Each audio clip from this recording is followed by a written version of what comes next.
Hello नमस्ते। तो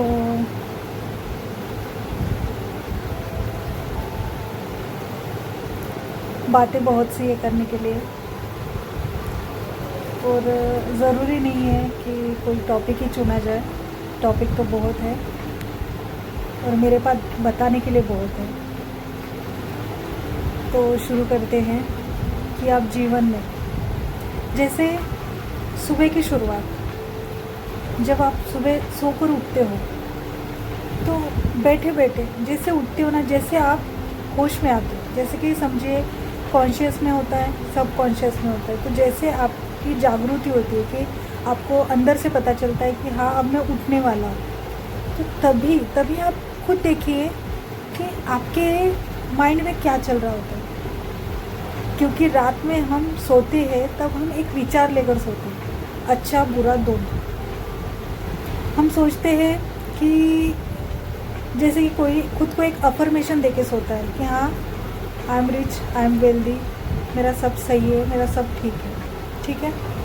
कोई लोग दिन भर जो हुआ है उसकी सफाई करके सोते हैं। मतलब जो भी लोगों की बहुत सी आदतें होती है, पता है पहले उतना किसी को ज्ञान नहीं था, लेकिन अब ये इंटरनेट के माध्यम से, ये नेट के माध्यम से जो हम तक जो ज्ञान पहुंच रहा है, तब से ना सब अलर्ट हो गए हैं।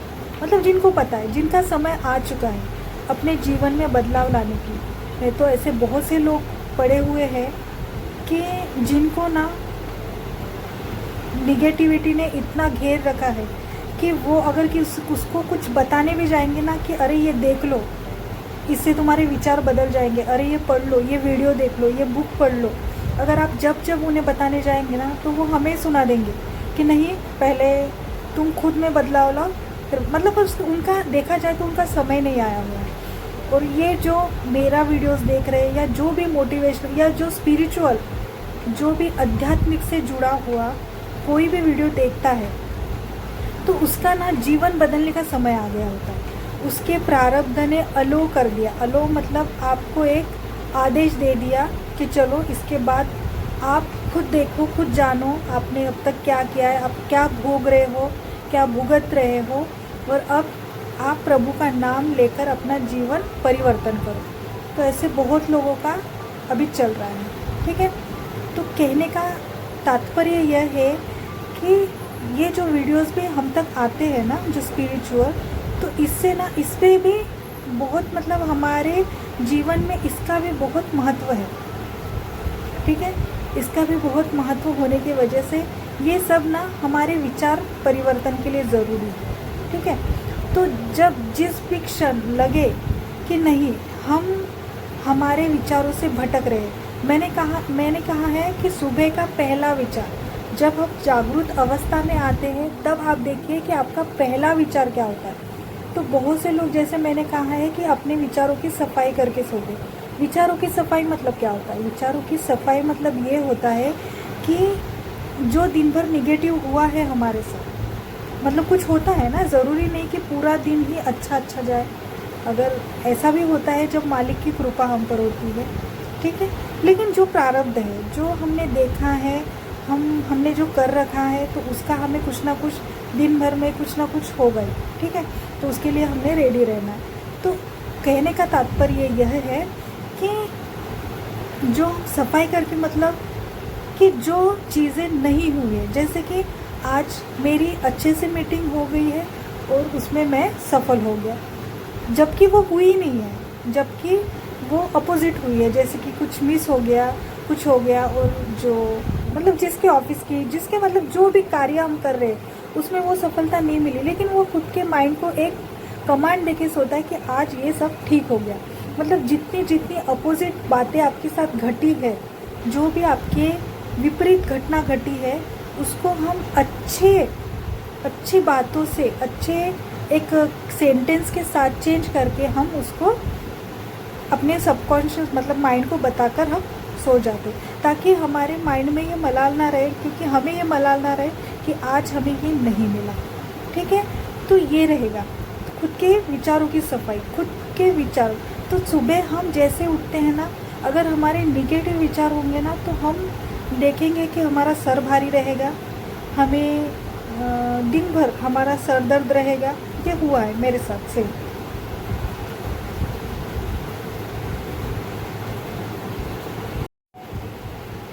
तो सर भारी भारी रहेगा, दिन भर आपको मतलब अनईज़ी फील होगा, ठीक है।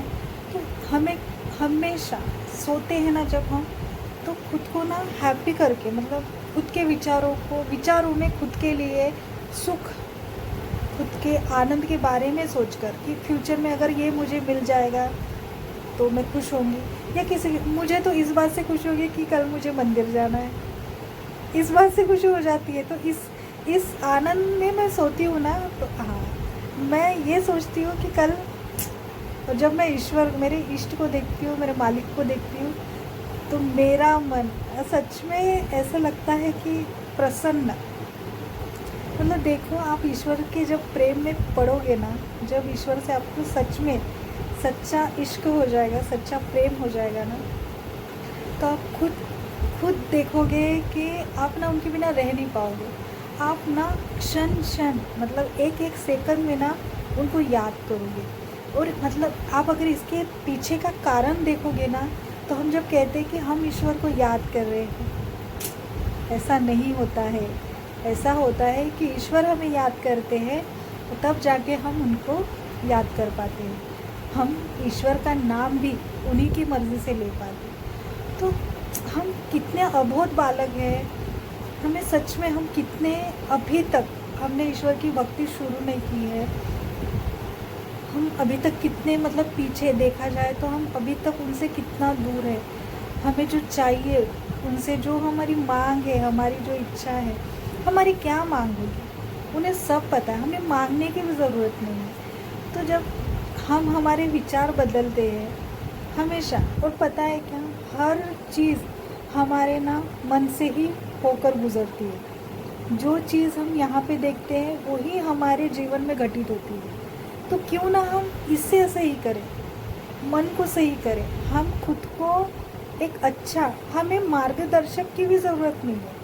हम खुद के लिए अच्छा, ठीक है, हम नहीं सोच पा रहे किसी के लिए अच्छा, हम खुद के लिए अच्छा सोचें। हम किसी के बारे में नहीं सोचें, हमें किसी के बारे में सोचने की ज़रूरत ही नहीं है। हम सिर्फ खुद के बारे में सोचें, और वो भी क्या सोचें कि अच्छा, और ऐसा सोचें कि किसी को हमारी मतलब किसी को दुख ना हो, किसी का जैसे होता है ना कि हाँ मैं आज इस, मतलब होता है, हर बात बोलने की ज़रूरत नहीं है, स्पष्ट करने की ज़रूरत नहीं है। सबको सब अपना इंटरनल क्या है, हमारी क्या थॉट प्रोसेस है, हमें सब पता है। हमारी विचार सरणी जिस प्रकार होगी उसी प्रकार हम सोच पाएंगे, अच्छा बुरा जो भी। और हमें उसका अपने ही विचारों का परिणाम भोगना पड़ता है। हमें हमेशा अपने विचारों का परिणाम भोगना पड़ता है। तो क्यों ना हम खुद के लिए अच्छा सोचें, और खुद के लिए अच्छा सोचते सोचते ऑटोमेटिकली हमारे माइंड में आएगा कि हम दूसरों के लिए अच्छा सोचने लगे। ईश्वर की भक्ति करें। ईश्वर की भक्ति में इतनी शक्ति है ना, वो सर से लेकर पाँव तक हमें पूरा चेंज कर देती है, सोचने का तरीका बदल देती है। हम किसी के लिए बुरा क्योंकि ना हम परमात्मा को जैसे खुद में देखते हैं, वैसे उसी व्यक्ति में भी देखते हैं कि इस व्यक्ति में भी ईश्वर है, तो हम उसके लिए बुरा सोच ही नहीं पा रहे। तो जब आप ईश्वर से प्रेम करोगे ना, तो आप ना ईश्वर को खुश करने की कोशिश करोगे। आप इस प्रयास में रहेंगे कि मेरे प्रभु मेरे किस कृति से, मेरे किस कर्म से खुश होंगे। ये जब आपको पता चलेगा ना, तो आप ना लोगों के बारे में बुरा बोलना भी छोड़ दोगे। देखो उनके प्रेम में कितनी ताकत होती है। हम सिर्फ उनकी सेवा करते हैं, लेकिन वो पता नहीं कितने जन्मों से हमें देखते आ रहे हैं, हमारे लिए रास्ते बनाते आ रहे हैं, और हमें प्रोटेक्ट करते आ रहे हैं। वो हमारे प्रोटेक्टर है। हम कहते हैं ना कि मुझ पर ये मुसीबत आने वाली थी, पता नहीं क्या हो गया, कैसे हो गया, और सब सही हो गया। होता है। अगर कभी कभी किसी इंसान के साथ तो ये भी होता है कि गलत करने जाता है, गलत हो जाता है सही। इसीलिए ईश्वर पे विश्वास रखें, अपने विचार अच्छे सोचें, ईश्वर के लिए सोचें, ईश्वर के बारे में सोचें। हम जितना उनका चिंतन मनन करेंगे, ध्यास करेंगे, ध्यास रखेंगे उनका, उनके लिए अभ्यास करेंगे, तो हम उन तक सच में पहुंच जाएंगे। हमारे विचार ही हमें उन तक पहुंचाते। इस दुनिया में सबसे ज़्यादा गति किस चीज़ की है पता होगी आपको? मन की। हम फिजिकली वहाँ नहीं पहुँच पाते, वहाँ पे हमारा मन पहुँचता है। हमारा मन पहले जाता है। आप बैठे बैठे केदारनाथ जा सकते हो। आप बैठे बैठे श्री केदार जी की जो विग्रह है उन्हें छू सकते हो, फील कर सकते हो मन में, सिर्फ ध्यान लगाकर। आपको जहाँ जाना है, हम कहते हैं ना, पहले के जो भी मतलब जो ऋषि मुनि जो भी बने हैं, मतलब जो भी खुद कहीं नहीं जाते थे, वो जाते थे, उनका मन जाता था, वार्तालाप करके वापस आते थे। तो मन की गति सबसे बड़ी ज़्यादा होती है। तो आप बैठे बैठे देखिए, हम किसी के माइंड में हम अगर ध्यान करें ना, तो हम सच में हमारा फिजिक मतलब हमारा शरीर एक जगह पे होगा और हम वहाँ पे जाके भी आएंगे। कहाँ से? मन से। तो मन की गति बहुत तेज़ होती है, इसीलिए मन का कारक, मन हमें जैसे आगे पहुँचा सकता है बैठे बैठे, वही हमारा मन हमें वहाँ पे भी ले जा सकता है जहाँ पे हमें बहुत दुख मिला है। वो चीज़ें हमें याद करवाएगा और फिर से हमें दुख देगा। इसलिए हमेशा कहती हूँ, अपने विचारों का ध्यान रखो। आपको क्या विचार आता है? मैंने जैसे कहा कि हम सोते वक्त क्या सोचते हैं, उसका नेक्स्ट डे मतलब अगले दिन हमारे पूरे दिन पर असर करता है। तो हम क्यों ना हम ईश्वर को सोचते हुए सोए, ईश्वर का नाम जपते हुए सोए। अगर ईश्वर का नाम जपते हुए सोएंगे ना, तो नेक्स्ट डे जब उठेंगे ना, तो हमारी जागरूक अवस्था में आप देखोगे खुद कि आपकी अवस्था ऐसी रहेगी कि आपके मन में ईश्वर का नाम चलता रहेगा। अब जो भी जपते हो, शिव शिव, महादेव, कृष्ण कृष्ण, श्री जी, राधा जी, जो भी आप जो आपका इष्ट है, राम जी, हनुमान जी, जो भी आप, भगवती जी, जिनका भी आपको नाम प्रिय है ना, आप वो जपते जपते सोएंगे ना, एक तो आपको मतलब मानसिक कुछ पीड़ा नहीं होगी, आपको ऐसा वज़न कुछ नहीं लगेगा, और ना आपको नींद भी अच्छी आएगी, और जब आप उठोगे ना तो आपके विचार भी अच्छे रहेंगे। तो इस वजह से आपका अगला दिन ना बहुत सही जाएगा। इसीलिए हमेशा अच्छा सोचें, खुद के लिए भी और दूसरों के लिए भी। विचार ही जीवन है। हम जितना खुद के बारे में अच्छा सोचेंगे, हमारे जीवन में उतना ही अच्छा होगा। ठीक है, धन्यवाद, थैंक यू। आप मुझे सुनते हो, इसके लिए बहुत बहुत धन्यवाद, बहुत बहुत धन्यवाद।